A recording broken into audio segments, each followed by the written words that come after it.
buhing handumanan uban sa mga awit. Aduna ka ba'y kaagi o kasi na tiyan nga dili nimo mahimong hikalimtan? Kaagi sa kasa. Kapag iyasan o kaparudan nga hangtod karon, buhi pa o nagsamok sa mong panunduman. Kasi na tiyan sa kalipay kalampusan o kadaugan, nga kapanaminan, makuhan o pagtulunan. Dan, suota ka ng akong mga pinangga, o ipadangan din sa atong tuymanon, mga buhing handumanan, uban sa mga awit.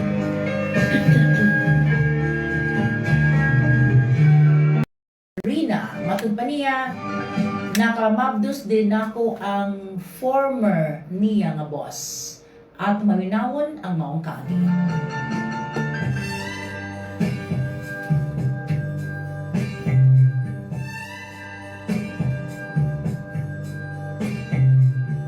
Ever Darius at Edidin.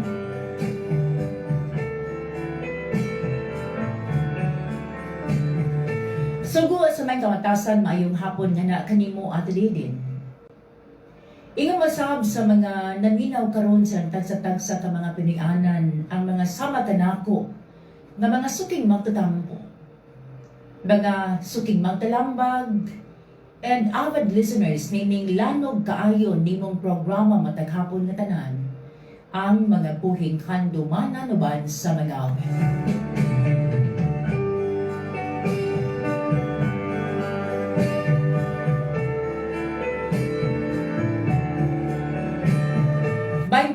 Anyos na akong panuigon karon at Edidin. And suki na ko nimong tigpaminaw sa imong programa. Nining mga puntuha na hagit ako sa pag-share sa akong problema. Sa imon nga nangandoy ko ate, nga imo ang matagan og solusyon ug magiyahan ko. Nining akong gipas-an nga problema karon sud sa akong dughang sa akong kasing-kasing ug sa akong hunahuna.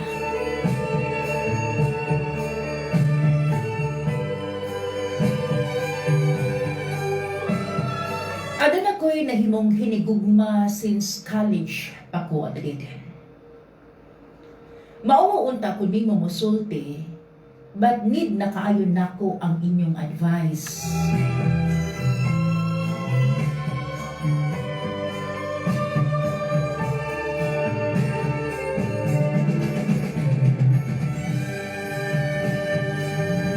Kanhi nako magtutudlo ang ako usab kining karelasyon.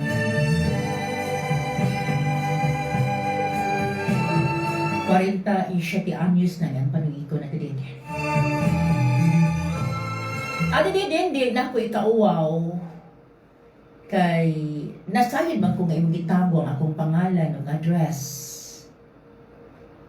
Nga siya mo'y nag-support sa akong pagtungha sa among tinaguan og sekretong relasyon.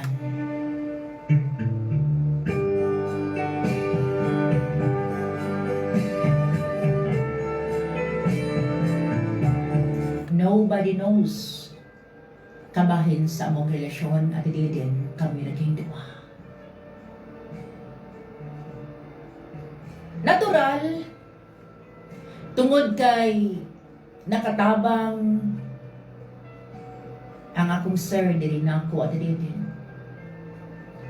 sa akong mga panginahanglan, sa ako ang pagtuon, personal na akong mga gamit. O nakatabang usab kini parte gamay sa akong pamilya at Edidin.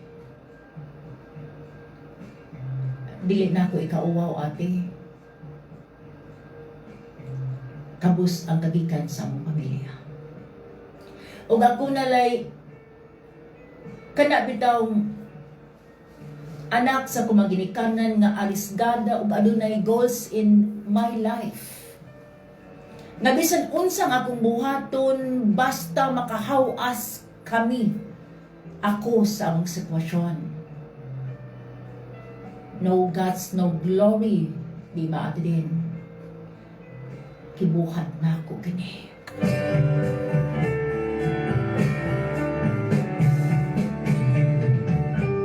Nahatag na ko ang akong pagkababae sa akong sir at Eden. I've learned to love him. We love each other. Tulid nga ng labay mga daw si managburan ug niabot kini katuigan at Eden. May resulta ang among pag-make love. Ni mabdos ko ug siya ang amahan.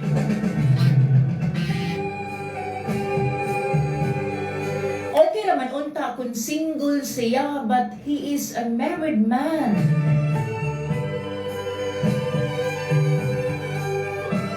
Wala hinuon siya'y anak at din ug mao kini ang gihangyo din ako nga mapaangkan ko niya para makamatun siya kana. Og panalagsa daw kuno ang iyang komunikasyon sa iyang asawa nga tuwa sa gawas sa pamanasod. Og nagtuusab ang akong hinigugmang si Sir Ate Deden nga adunay lain na. Nagikalinawan ang iyang asawa dito sa gawas kay wala naman ni pulo pa uli.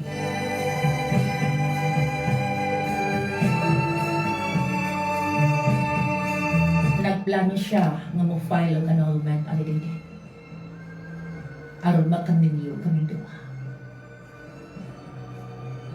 Dili man maila nga taas ang gintang sa among paniigon sa akong sir ate kay smart man siya, gwapohon siya nga pagalaki limpyo unya slim usab siyang paglalaki ate dito. Abad problema lang kay minyo lagi. If may nayon nga magka-annul sila sa iyang wife at Deden, dili ba lain nga paminahon nga makikuyog ko sa anulado nga maestro nako.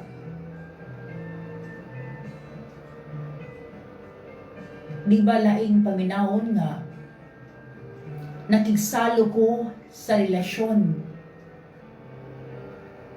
nako kaniya ngadto sa iyang asawa.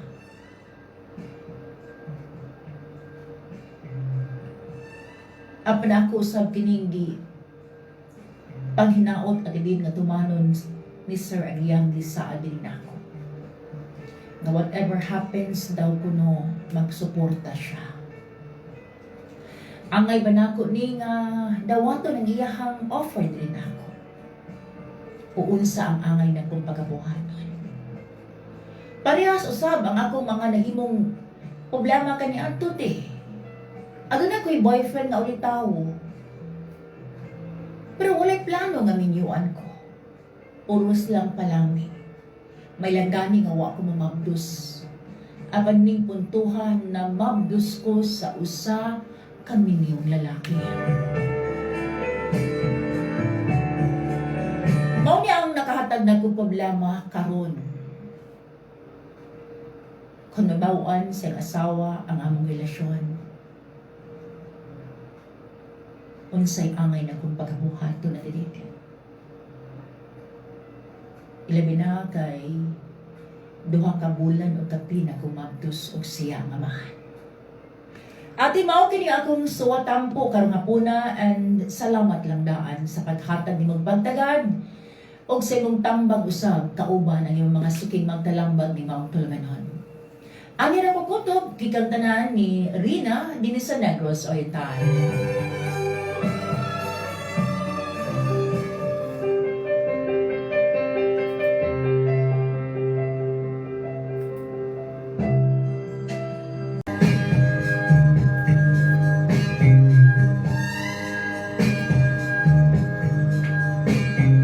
Di na tumubot ng biya kanyo akong mga pinangga. Apan sama sa dagat na rin pagtaog o pagkunas man, o ang adlaw o rin pagsilang o pagsalo. Kini ang iyong boss nga alagad ginahan higala sa kanginan nga si Ate Liden Gatchalian. Manamilit ug magaingon. Daganting salamat sa inyong pagpaminaw.